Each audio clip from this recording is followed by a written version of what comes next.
Hello everybody, I'm Ajit K. Mishra, your course instructor for literature and coping skills.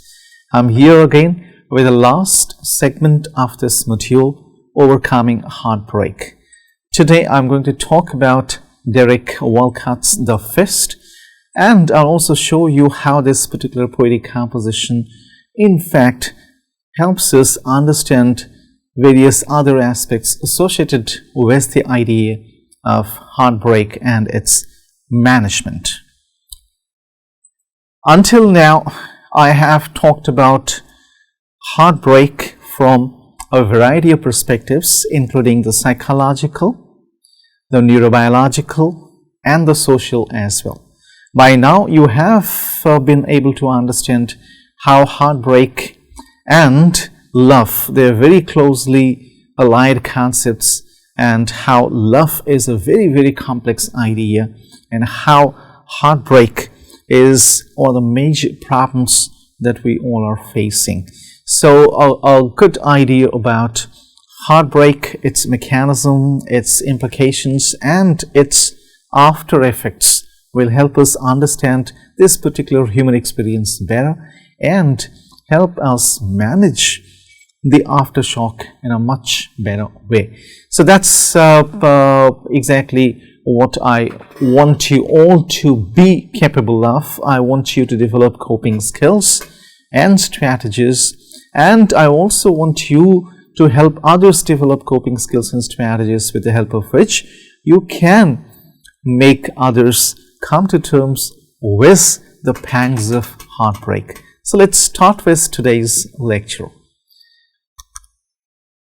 As I have already told you, I'm going to focus on Derek Walcott, The Fist, which is a very interesting poetic composition in a variety of things, in a variety of ways, because it allows us to focus on a very different kind of problem that I'll be walking you through. But before I come to this particular poetic composition, I'll first walk you through the various ideas or phenomena that are very closely associated with this particular poetic composition. So let's take a look at each one of them. We need to start with the idea of love and the survival mechanism, because it's very important for us to understand, and I hope by now you've been able to understand how love is absolutely essential for human survival. So the survival mechanism is exactly what tells us that love is extremely important. All living creatures are designed by specific combinations of genes that survive environmental and sexual selections and are thus passed on to succeeding generations. So if you look at our evolutionary processes, you'll come across all these things: the environmental selection, the sexual selection, and then passing on of the genes to the next generations. That means it's all about preserving oneself, protecting oneself, and continuing one's species. So that's exactly what we understand when it comes to survival mechanism.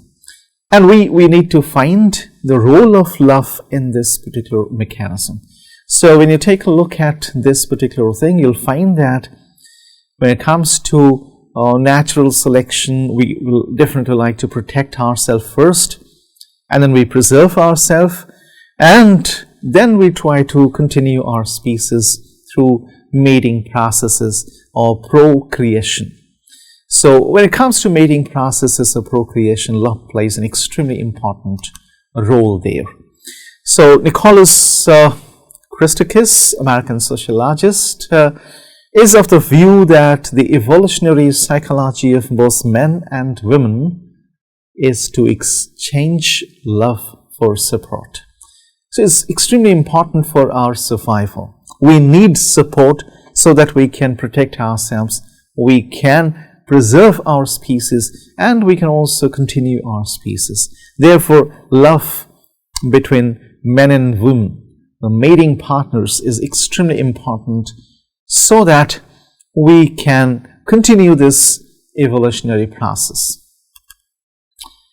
And then to another very interesting proposition given to us by physician Dean Arnish, says that I'm not aware of any other factor in medicine that has a greater impact on our survival than the healing power of love and intimacy. So once again we are faced with the importance of love and intimacy for our survival. It's probably one of the best forms of medicine that's available to us. So that's very, very important for us to know that love actually functions like medicine, which helps us with our survival. So, and then this is something that's very, very interesting to know that we are wired more for war than for love. That may sound a little, uncanny and challenging at this moment, but once you get to know why it is so, it will be very, very easy for you to understand its implications. So we are actually wired more for war than for love, because we have a response mechanism that we call a quick response mechanism, that is the fight or flight response mechanism, which is associated to the amygdala in the brain. So that in fact always makes us prepared for the fight or even for the flight. Even when we are taking the flight, we are escaping the scene of danger or threat, we are in a way of buying some time for ourselves to prepare for that particular fight back. So fighting is all about helping oneself, protecting and preserving one's existence. So that's why it's very, very important for us to understand and know that we are in fact wired more for war than for love. So we need to exist first. We need to protect ourselves first. We need to struggle with various basic needs like food, water and air. And then once all these needs are fulfilled, we can move a little up, and then we can vie and desire for those psychological needs once these physical needs are met with. So that's one big reason. And if we go back to the very ancient times of our civilization, human progression, we will get to know how those people were always ready, prepared to fight the attacks from outside so that they could preserve, they could protect themselves. So, and they can thus survive. Therefore, it's important to understand that we are in fact wired more for war than for love.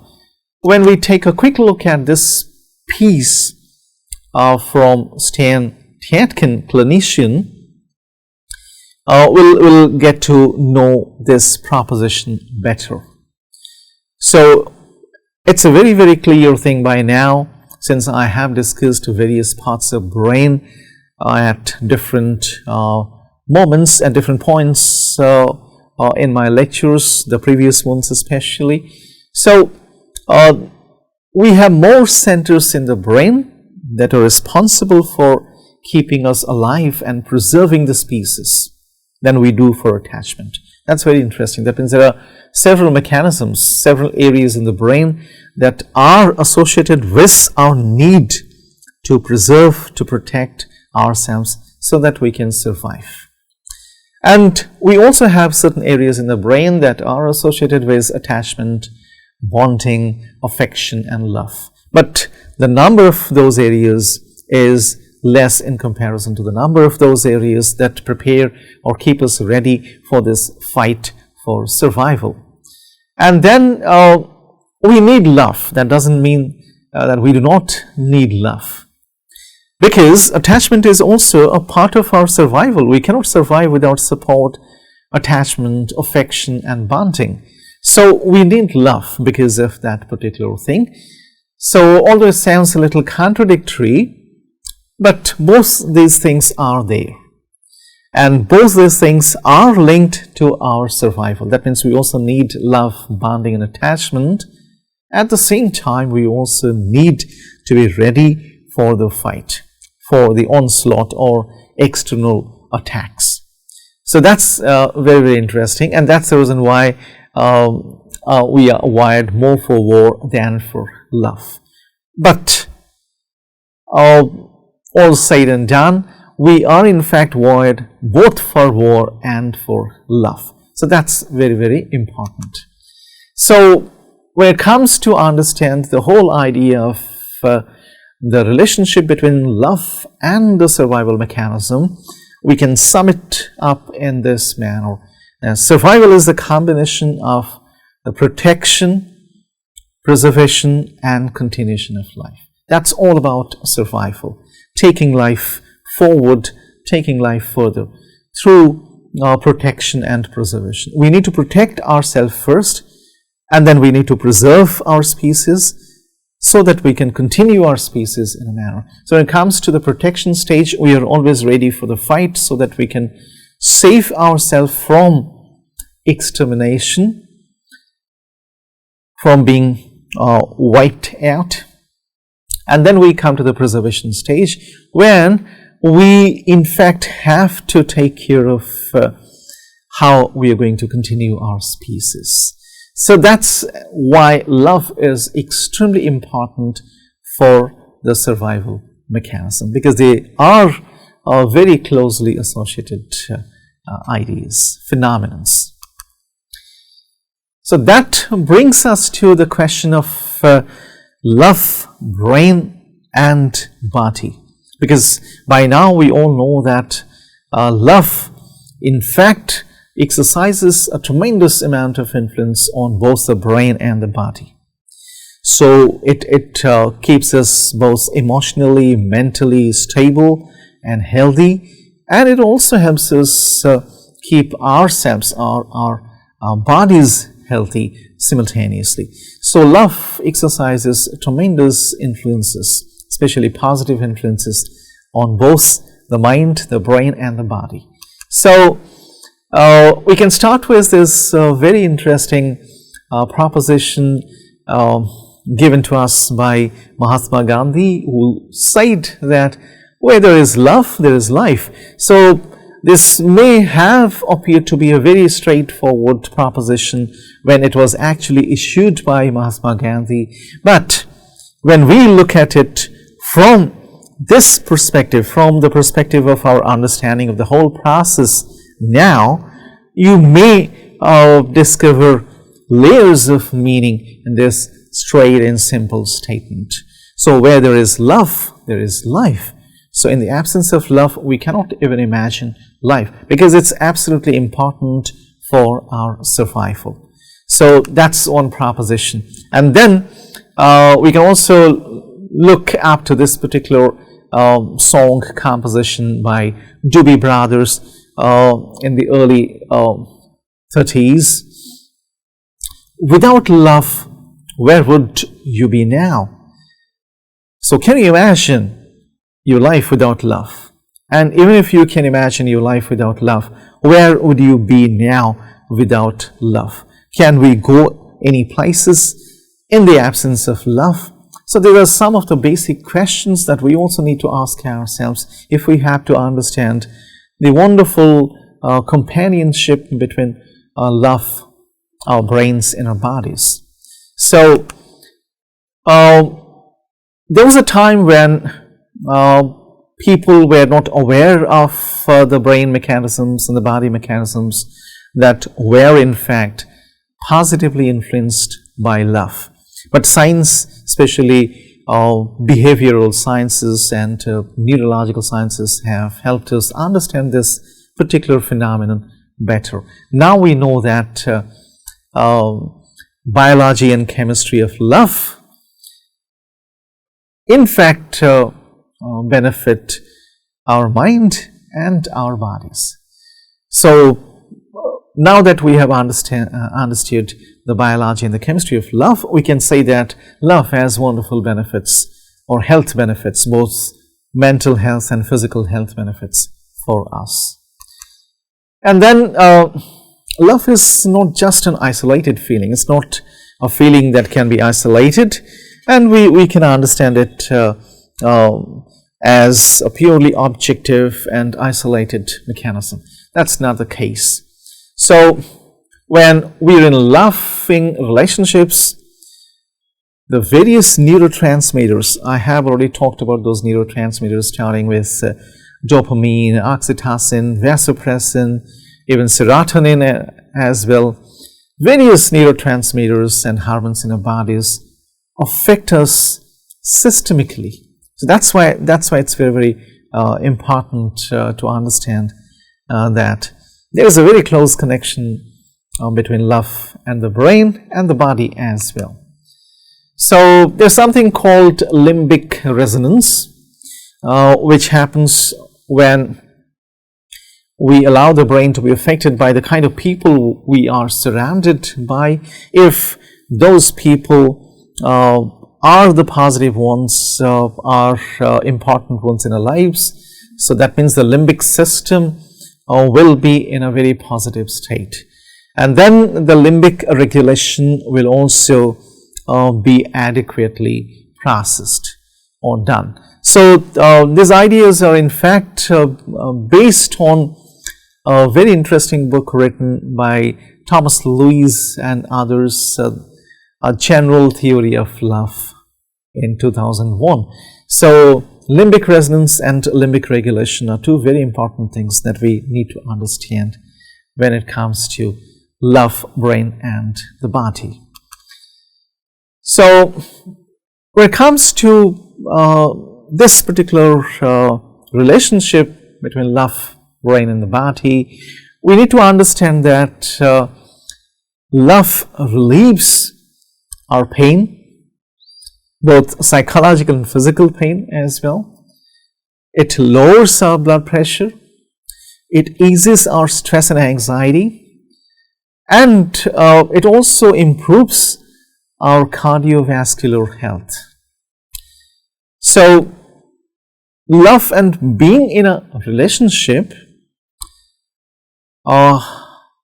have associations with a wide range of health benefits. Science has established all these facts now. So when we first fall in love, we experience a surge in that pleasure brain chemical, dopamine, and then that's also a feel-good chemical that transports us to a hysteric state as well, because it's a mood intensifier. So whoever begins to experience this particular surge, in fact, feels extremely positive and appreciated. So, I mean, there's something called on cloud 9. So that's the condition, that's the situation we can point towards when somebody is in fact experiencing a surge in dopamine. So, and especially when people feel securely attached, bonded, their stress levels go down. So a surge in dopamine will ensure that the cortisol level is always low, and it's not going to pose any challenge to our well-being, both psychological and physical well-being. So that's the reason why this relationship between love, the brain and the body is so very important, because it gives us an ability to cope with stress, manage stress, and it also acts as a protective factor against mental illnesses. So if I can use the ideas of British psychiatrist John Bowlby, who is known for his research on attachment.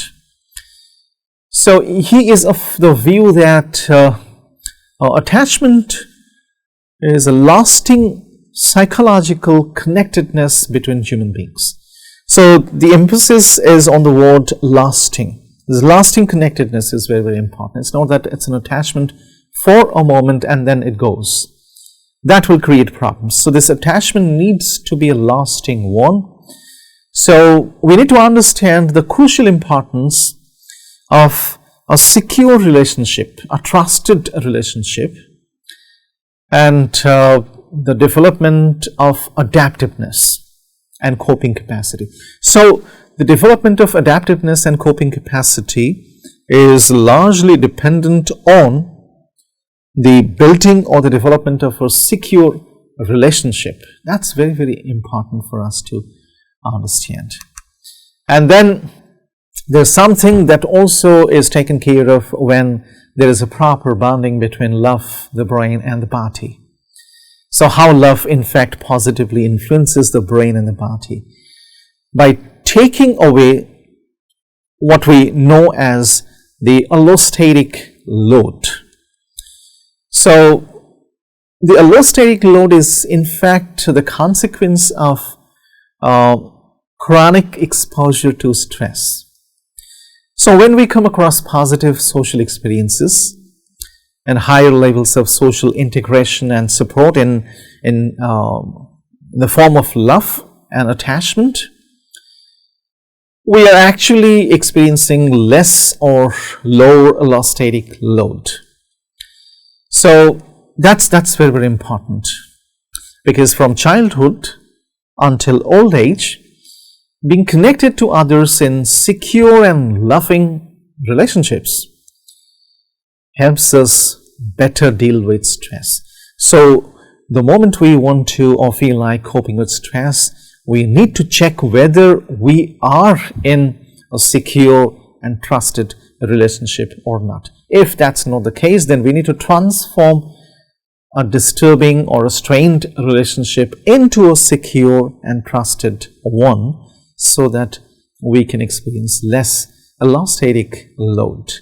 So if we can sum up the entire thing, that will help us know the connection between love, the brain, and the body. We can do so with the help of this diagram, because there's a very close connection between the heart and the brain.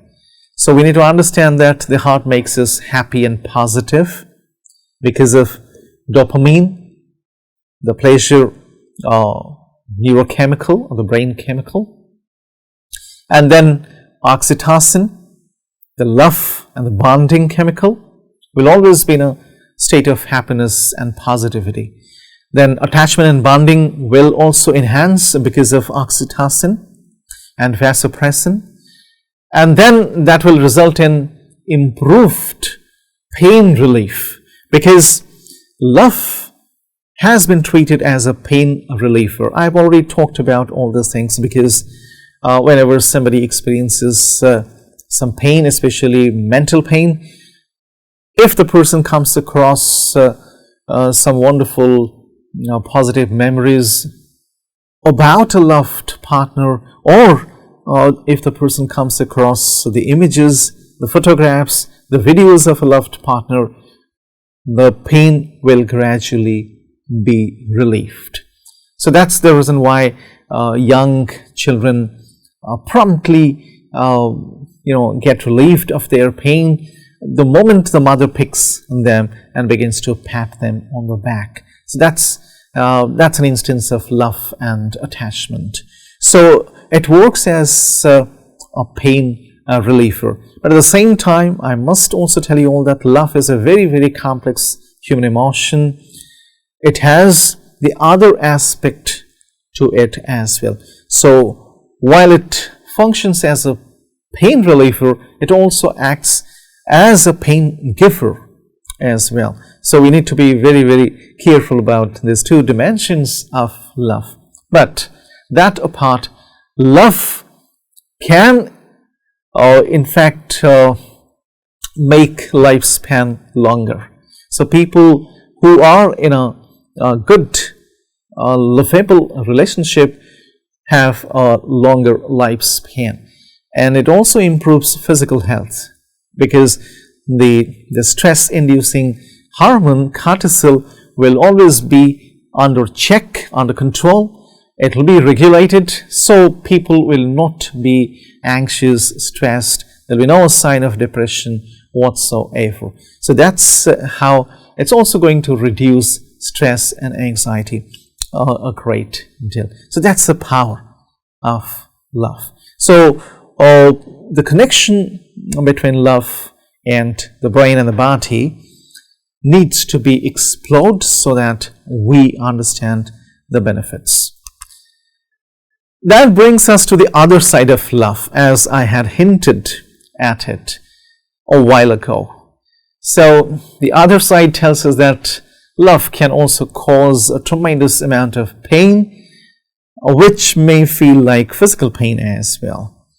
So love before the heartbreak and after the heartbreak can lead to severe, unbearable, unmanageable pain as well.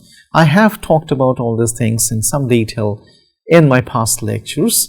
So to be specific, the three kinds of pain experiences that love can cause are: the first, separation anxiety; the second, relationship anxiety; and the third is relationship addiction. So we need to understand that it can lead to severe mental and physiological pain as well. And if we are aware of these things, we can be in a position to manage them well. So people with separation anxiety experience high levels of anxiety. That means if a partner is not along with the other partner will definitely experience separation anxiety, because when you are in love, you will not be able to cope with any separation, actual separation, or even the thought of separation. Both will cause a tremendous amount of pain in you. So this separation anxiety in fact raises the cortisol level, and then that can also lead to panic attacks, especially when the loved ones are out of reach. You begin to worry about them. You begin to be so disturbed, so anxious about them, their well-being, their whereabouts. Then you begin to experience separation anxiety. So separation anxiety is not necessarily a disorder. It's a very natural feeling, but it can lead to disorders if not unchecked or if not regulated. So people with this disorder may be socially withdrawn. They will show extreme sadness, and they will also show lack of concentration, especially when they are away from the loved ones. So this is one big cause because of which we experience the pain associated with love. So the next is relationship anxiety. So relationship anxiety is extremely common. It's very, very common because we are generally in some kind of relationship, and then especially it's very common when it comes to couples. This kind of anxiety will result in constant worrying, and then it lead to feelings of worry, insecurity, and doubt that can pop up in a relationship. Envy, jealousy, doubt. Even if somebody is experiencing a wonderful relationship, even if everything is really going well, people can experience a relationship anxiety because they do not want their love level to come down. So that's the reason why people begin to spy on the other partners just to check whether the other partner is still in love with them or not. or the other partner is bored with that love partner, and the other partner is comfortable in the company of other people. So it will lead to worry, insecurity and doubt, thus causing a tremendous amount of pain to the sufferers. And then we come to the third one, the relationship addiction.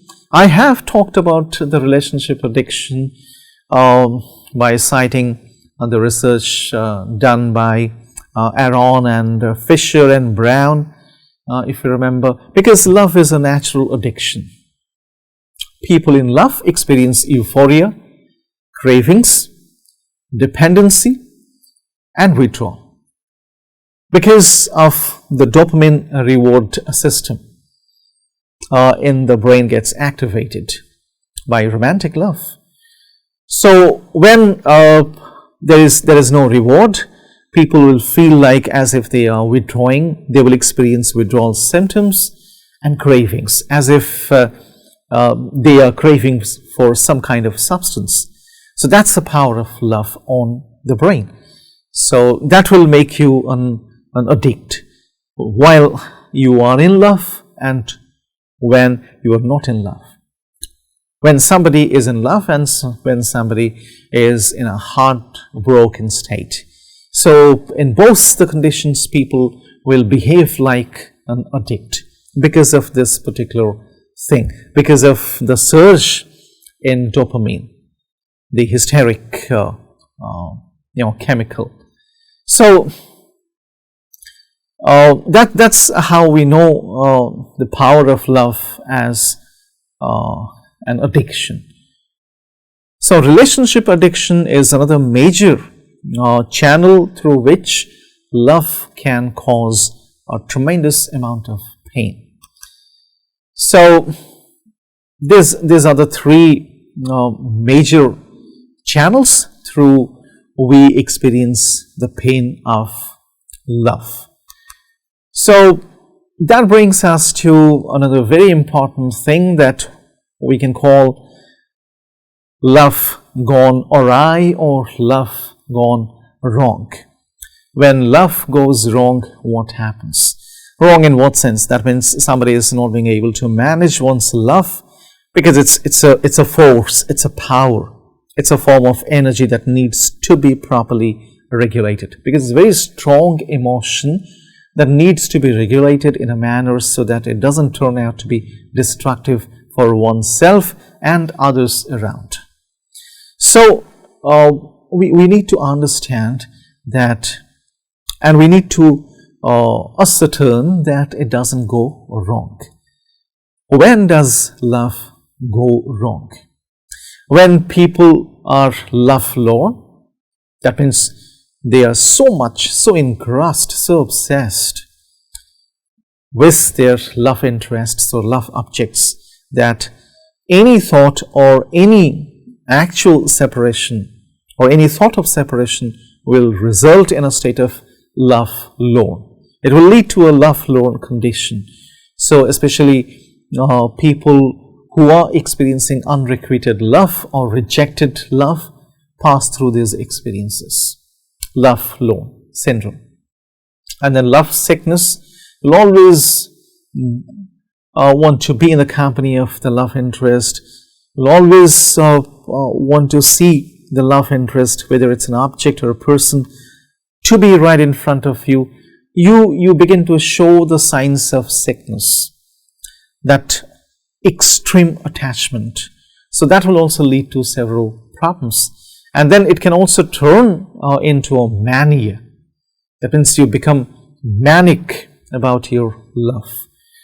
And then you behave in a very unpredictable and unexplainable manner. So that's, and then it can cause a lot of chemical storms in the brain, because love is a very complex human emotion.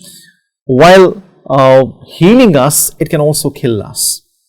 So while making us feel good, it can also push us into the dark realm of anxiety, stress and depression. So because of the chemical storm, and especially the chemical storm that happens when somebody is heartbroken. So the chemical storm can in fact blow us away if we do not know how to manage, how to cope with that particular onslaught. And then finally, to a very interesting idea that was developed by Dorothy Tanoff, psychologist, limerence. So limerence is a kind of extreme attraction for somebody. You begin to show your love for that object or the person, and then you become obsessed about getting your love or your affection reciprocated. So when it's not reciprocated, when it's not returned in the proper manner, then you experience limerence phenomenon. So when love goes wrong, these are some of the things that will happen to us. And again, when love goes wrong, we can also experience these disorders. Starting with obsessive love disorder. We have heard about obsessive compulsive disorder, but this is a very different kind of disorder. That's obsessive love disorder. I'll be talking about it in greater detail in a while. Then it comes to attachment disorder. That means you either withdraw completely or you show excessive care for the partner. So much care that it turns out to be an obsession for you. So that is attachment disorder. And then people also experience erotomania, a state in which you begin to believe, especially women, you begin to believe that somebody of a higher social status is actually in love with you, and you continue to believe in that particular situation, that condition. And then we come to relationship OCD, ROCD, which is a major problem in relationships, especially in couples, in which you show your love, excessive love for the person, by developing that into possessiveness. You become possessive of your partner. So much so that turns into an OCD type obsession or engagement. So these are some of the disorders that are the result of love or unregulated love, unchecked love. So that brings us to the idea of obsessive love disorder, OLD. So whenever somebody experiences an overwhelming attraction towards another person, where you become so obsessed with the person that you begin to think as if you're in love with the person. It may not be the case, or may be the case, but most often it may not be the case. You feel as if you are deeply in love with that person. And then when that happens, you also feel the need to protect your loved ones obsessively. So much so that you will not allow them to do things that they can easily do. For example, riding bikes or driving, or even taking into the swimming pool. No, you not allow them to do things. Become so overprotective of the partner. It will ultimately result in you controlling the partner completely, as if the partner is not a person, not a human, rather an object that you can possess, you can control, and you can manage as you wish, as you like. So you might experience extreme jealousy, which is very, very common, over the interpersonal interactions of the partner or the loved ones. So you will not allow your interpersonal partner to even talk to strangers, to laugh in their company, to do anything. So all types of interpersonal interactions of your loved ones will be regulated, controlled, and will appear to be aversive to you. So if all these things are happening, then you know that you are experiencing obsessive love disorder. And then it will also result in your low self-esteem, because of which we generally behave in that manner. Low self-esteem. So that's very, very important. And it will also push you into a condition where you feel as if your heart has been hijacked and your heart is in the grip of a very strong, tight fist, and it becomes absolutely impossible for you to release your heart and yourself from the grip of that fist. So the idea of this fist, the metaphor, is very, very important, because I'm going to take you to the poetic composition The Fist by Derek Walcott from here, so that we can understand the problem that the speaker is struggling with, and we'll also get to see how the speaker, or whether the speaker, is able to cope with the problems that he or she is struggling with. So let's take a quick look at that. The Fist by Derek Walcott. So when you look at these lines, it's a very, very short poem that has only 2 segments, which depicts how a person who has been overwhelmed by love feels. Now, this is very interesting. This has nothing to do with heartbreak you might feel, but I must tell you all that this has a lot of things to do with heartbreak, because this is another form of heartbreak where your heart is not broken by the other partner, rather you make it to be devastated, to be broken by your unregulated emotional feelings or your unchecked, uncontrolled emotions. So that's why this is a very different kind of heartbreak, which has received very little attention, because people do not generally focus on this particular aspect. Heartbreak causes a lot of pain in us. It blows away our life. It devastates our life.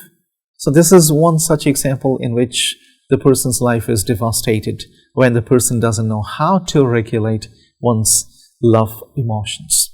So we have a metaphor for love that is uncontrollable or unregulated.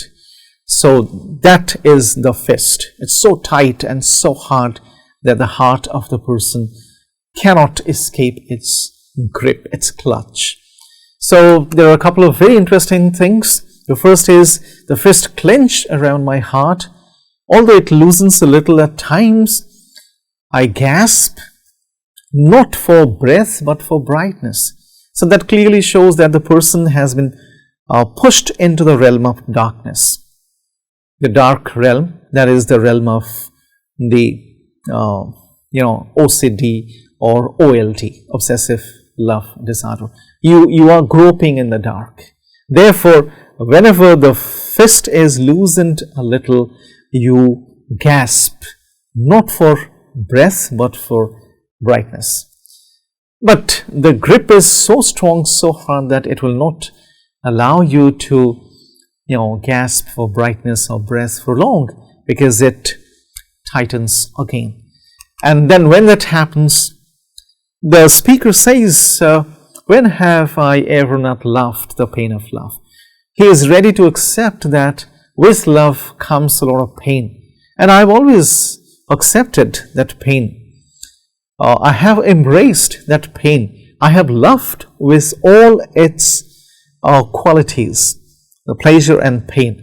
I have done so, but then it has turned into something else now, my love. And what is that? But this has moved past love to mania. That means this person has become maniac.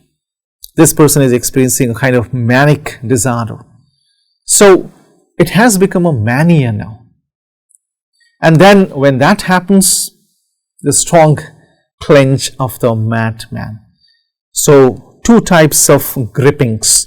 One is the fist, the clutch, And then we come to the clench of the madman. Now love has turned mad.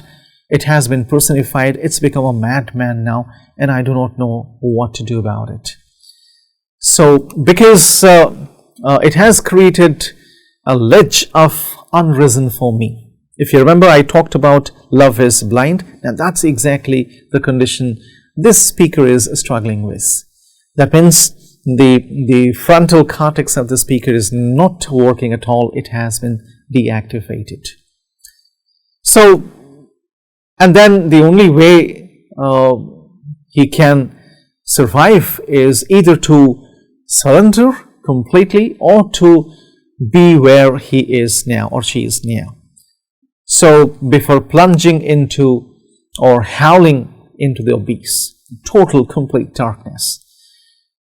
But then he says, or she says, that the speaker says, hold heart then heart, this way at least you live. Although the heart is in the dark realm,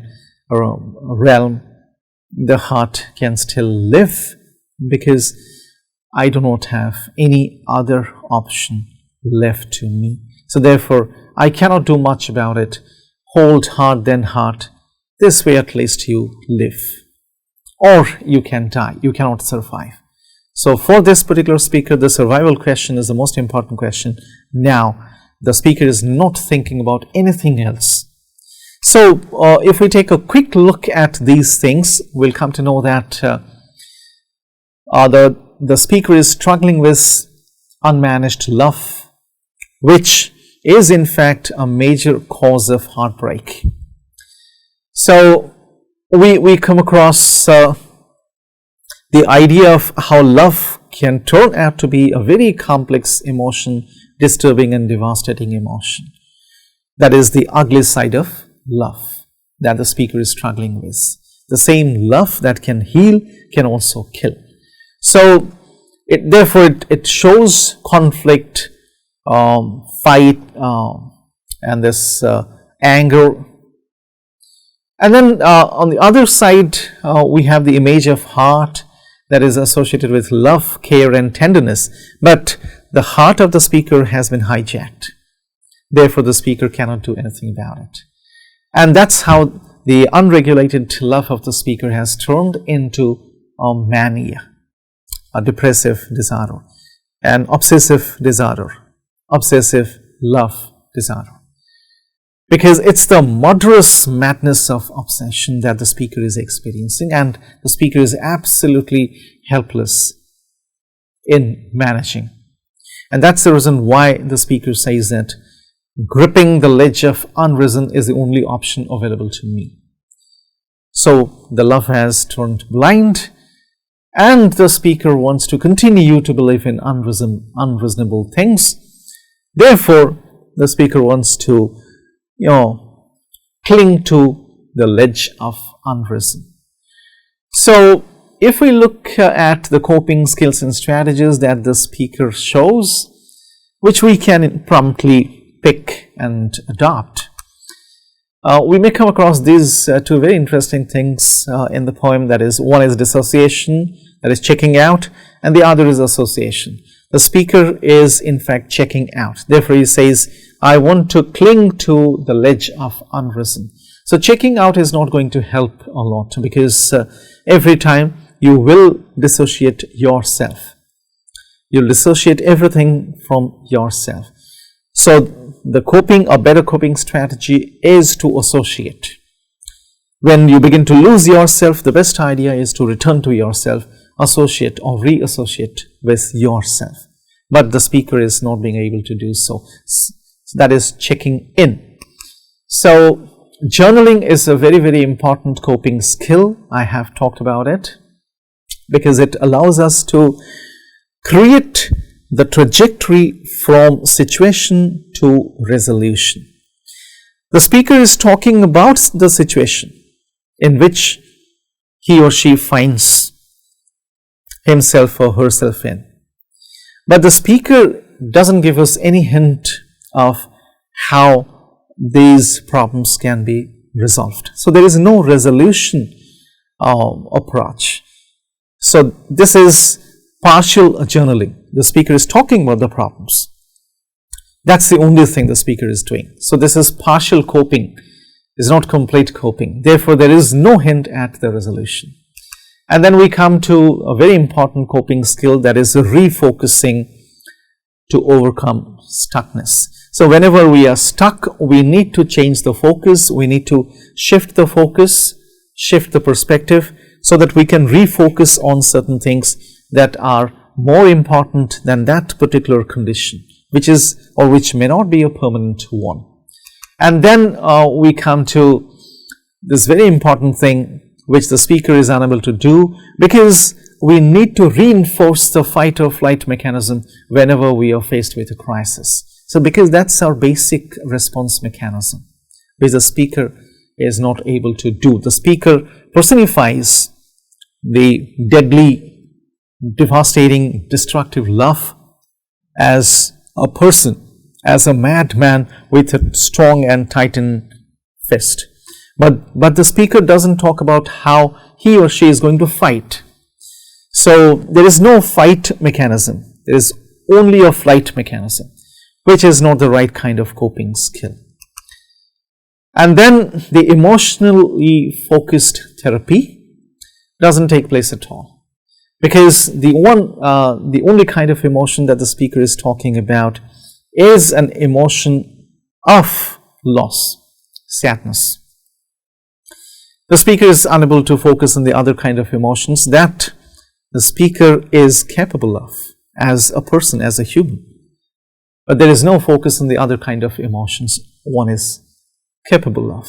So that's how we see a big no signal. There is no coping skill. Whatever little coping skill we come across is only a partial, only a very, very limited attempt. The reason why I have selected this particular poetic composition for discussion is that we need to discover certain coping skills and strategies when we come across such compositions, such communications, or such pieces of communication, so that we can locate the right kind of coping skills and strategies.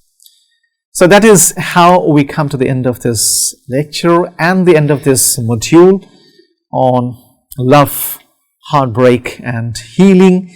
I hope you have liked the things that I talked about through this module, and I also hope that you have in fact added something to your understanding of all these phenomena. So thank you very much for joining me.